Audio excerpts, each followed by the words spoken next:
নমস্কার, কেমন আছেন সবাই? আমি মৌসুমি। আমি একটা নতুন ভিডিও নিয়ে চলে এসেছি। আজ আমরা যাচ্ছি বোন আর ওর ছোট্ট ছেলে ঋষির সাথে বোনের শ্বশুর বাড়ি, রাঁচি ইন্টারসিটি এক্সপ্রেস ধরে জামশেদপুরে। আমাদের পৌঁছাতে পৌঁছাতে সন্ধ্যা হয়ে গিয়েছিল। টাটার অনেক কারখানা দেখলাম। পরের দিন সকালে আমরা রেডি হয়ে সবাই মিলে বেরিয়ে পড়লাম টাটা শহরের আকর্ষণগুলি দেখবার জন্য।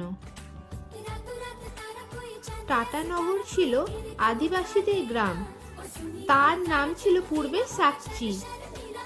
1908 সালে ভারতে প্রথম ইস্পাত কারখানা তৈরি হয় এখানে।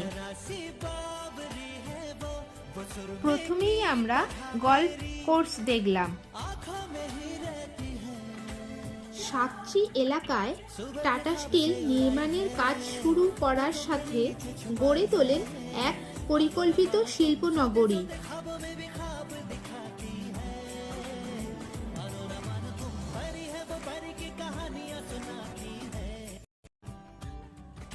এরপরে আমরা এক জায়গায় ব্রেকফাস্ট করে নিলাম। অন্বেষা উপমা খেলো আর সকলে ইডলি খেয়েছিলাম।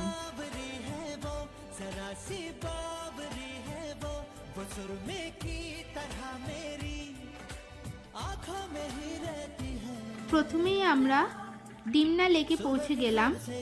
ওখানে খুব সুন্দর সুন্দর ফুল বিক্রি হচ্ছিল। আমিও দুটো ফুল কিনে নিলাম। জামশেদপুরের মূল আকর্ষণগুলির মধ্যে এটি হলো একটি ডিমনা লেক। দলমা পাহাড়ের কোলে এই লেকটি অবস্থিত। গোটা শহরে এই লেকে জল যাচ্ছে। এই লেকে বোটিংয়ের ব্যবস্থাও আছে। টিস্কোর প্রতিষ্ঠাতা পার্সি শিল্পপতি জামশেদজি টাটার নামে গড়ে উঠেছে এই শহর। 1919 সালে তৎকালীন গভর্নর জেনারেল এবং ভারতের ভাইসরয় চেমসফোর্ড এই শহরের নাম পরিবর্তন করে রাখেন জামশেদপুর। এরপরে আমরা পৌঁছে গেলাম জুবলি পার্ক। জুবলি পার্কে বসে বসে আমরা অনেক মজা করছিলাম ছোট্ট ঋষিকে নিয়ে। তারপরে আমাদের লাঞ্চ এখানেই করা হলো। শীতের দিনে পার্কে বসে পিকনিক করতে কার না ভালো লাগে। আমরা তাই খুব আনন্দ করে খাওয়া দাওয়া করলাম। এরপরে জুবলি পার্কে ঘুরে ঘুরে সবকিছু দেখছিলাম। এখানে আছে চিলড্রেন্স পার্ক, অ্যামিউজমেন্ট পার্ক, গোলাপ বাগিচা।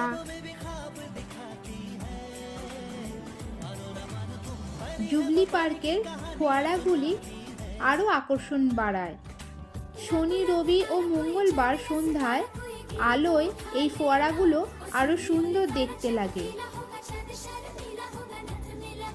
এই পার্কটি মূলত টাটা স্টিল কোম্পানির কাছ থেকে টাটানগর শহরের জন্য একটি উপহার ছিল।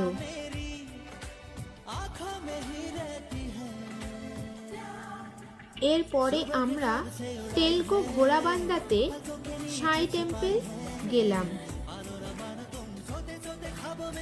সবাই একসাথে ছবি তুললাম।